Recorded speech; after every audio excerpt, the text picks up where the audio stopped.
नमस्कार दोस्तों, आपका स्वागत है धर्म यात्रा में। और आज हम बात करने जा रहे हैं देवशयनी एकादशी के बारे में। साल में कुल 24 एकादशी होती हैं, जिसमें से एक देवशयनी भी है।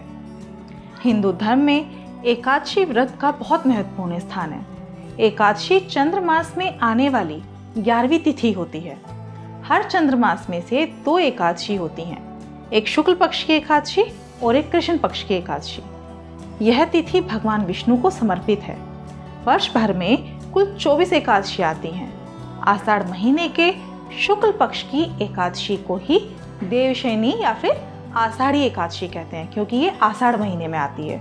देवोत्थान एकादशी से विवाह, जनेऊ, गृह प्रवेश, मुंडन आदि सभी मांगलिक कार्य फिर से शुरू हो जाते हैं।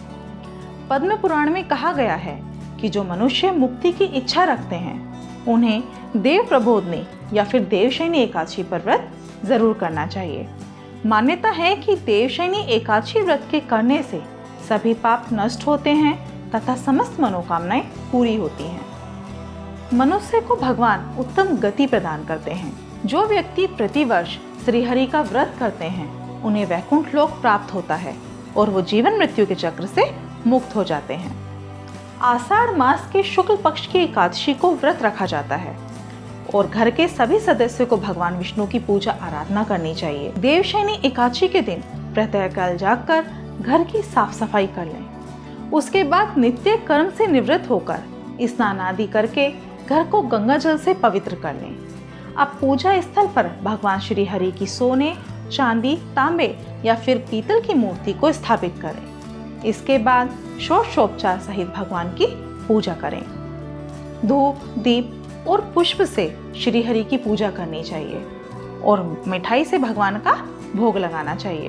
पूजा समाप्त करने के बाद व्रत कथा अवश्य पढ़ें या फिर सुनें। उसके बाद आरती करें और फिर सभी में प्रसाद को बांट दें। अंत में सफेद चादर से ढके गद्दे तकिए वाले पलंग पर श्री हरि विष्णु को शयन कराएं। देवशयनी एकादशी व्रत को करने के लिए व्यक्ति को इस व्रत की तैयारी एक दिन पहले यानी कि दशमी तिथि को रात्रि से ही कर लेनी चाहिए। दशमी की रात्रि के भोजन में किसी भी प्रकार का तामसिक प्रवृत्ति का भोजन नहीं करना चाहिए।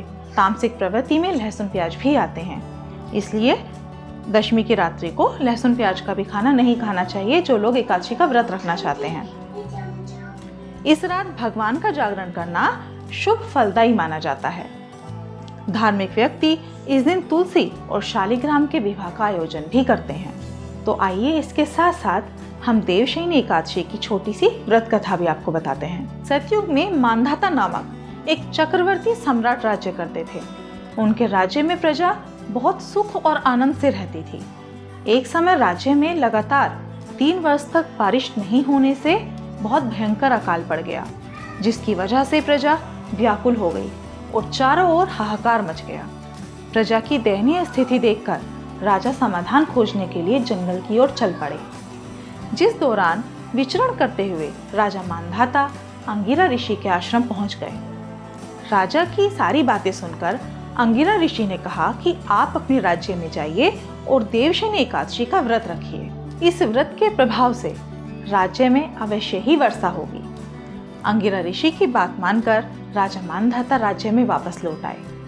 राजा ने पूरे विधि विधान से देवशयनी एकादशी का व्रत किया। इसके प्रभाव से बहुत अच्छी वर्षा हुई और पूरा राज्य धन धान्य से परिपूर्ण होकर समस्त प्रजा के दुख नष्ट हो गए। देवशयनी एकादशी व्रत को करने से भगवान श्री विष्णु प्रसन्न होते हैं अतः मोक्ष की इच्छा करने वाले सभी भक्तों को इस एकादशी का व्रत अवश्य करना चाहिए। तो ये हमने आपको बताया आज देवशयनी एकादशी के बारे में। हमारे चैनल पर निर्जला एकादशी व्रत के महत्व पे भी वीडियो है, जिसे आप जाकर चैनल पे देख सकते हैं और आगे भी शेयर करें। आप हमारे चैनल पर अगर नए हैं तो मेरे चैनल को सब्सक्राइब ज़रूर करें। नमस्कार।